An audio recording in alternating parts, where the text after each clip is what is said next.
Today, we are diving into one of the biggest, most fundamental shifts in all of human history. That moment we stopped wandering the earth and started building the world we know today.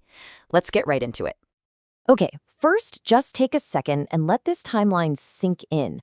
For 190,000 years, that's like 95% of our history, humans were nomads, always on the move.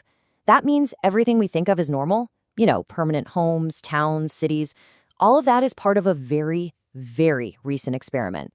And that's the incredible story we're going to unpack. So, what was life actually like back then for the vast majority of human existence? Let's take a look at the world of our hunter-gatherer ancestors. Life was really dictated by the rhythm of nature. You moved because the animals you hunted moved. You moved because the seasons changed and plants ripened in different places. You lived in small, tight-knit groups, and your whole world, your whole existence, was focused on that one critical task, finding your next meal. But then, around 12,000 years ago, somewhere in the Middle East, a single, absolutely revolutionary idea started to take root. And, well, it would end up rewriting the entire human story. Historians call it the Neolithic Revolution, and if you boil it all down, the crucial change is this. We went from finding food to making it. Instead of just taking what the environment offered, we learned how to control plants and animals. That shift is a total game changer in our relationship with the planet. And what happened next was like a set of dominoes falling, one after the other. Once you have farming, you can create a surplus of food. More than you need to eat right away. A food surplus means you can support more people, so the population starts to grow, and, this is key, when not everybody has to spend all day looking for food, people can start doing other things. They can specialize. This whole new way of living led directly to something else that was brand new: permanent settlements. Let's look at one of the very first examples of this incredible transformation, the ancient town of Jericho.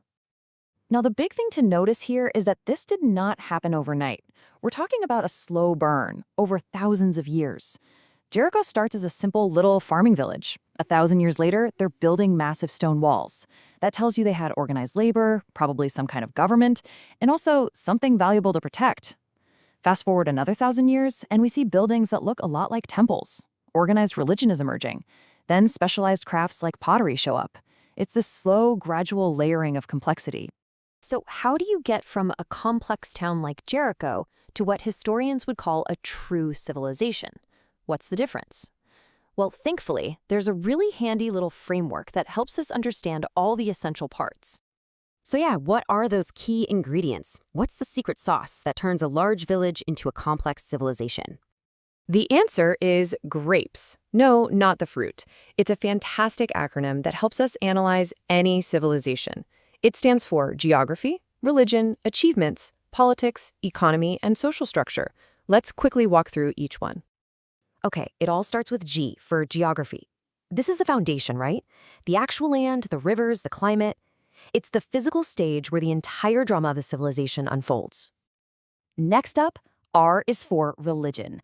We're talking about organized belief systems that gave people a shared identity, a common purpose, and a way to explain the world and their place in it. Then we have A for achievements. This is all the unique cultural and tech stuff a society comes up with.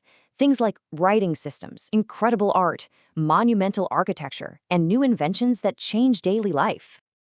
And P is for politics. When you've got thousands of people living in one spot, you're going to need some rules. You need leaders, laws, and a government to organize big projects and keep things from descending into chaos. E stands for economy. Remember all those people with specialized jobs? The potter needs grain from the farmer needs a pot. So you develop complex systems for trading goods and services.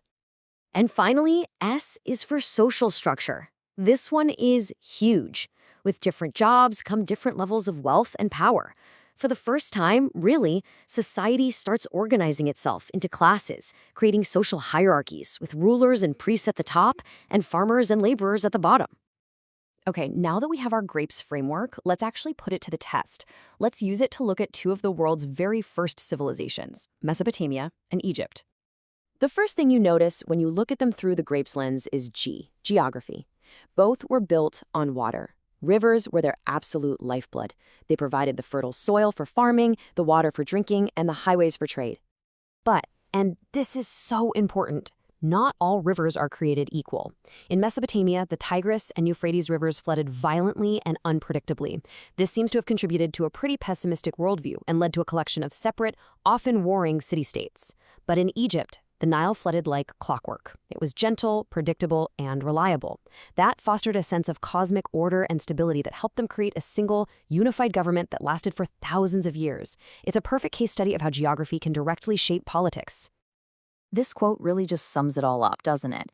The Neolithic Revolution isn't just some dusty old historical event. It literally created the blueprint for our modern world.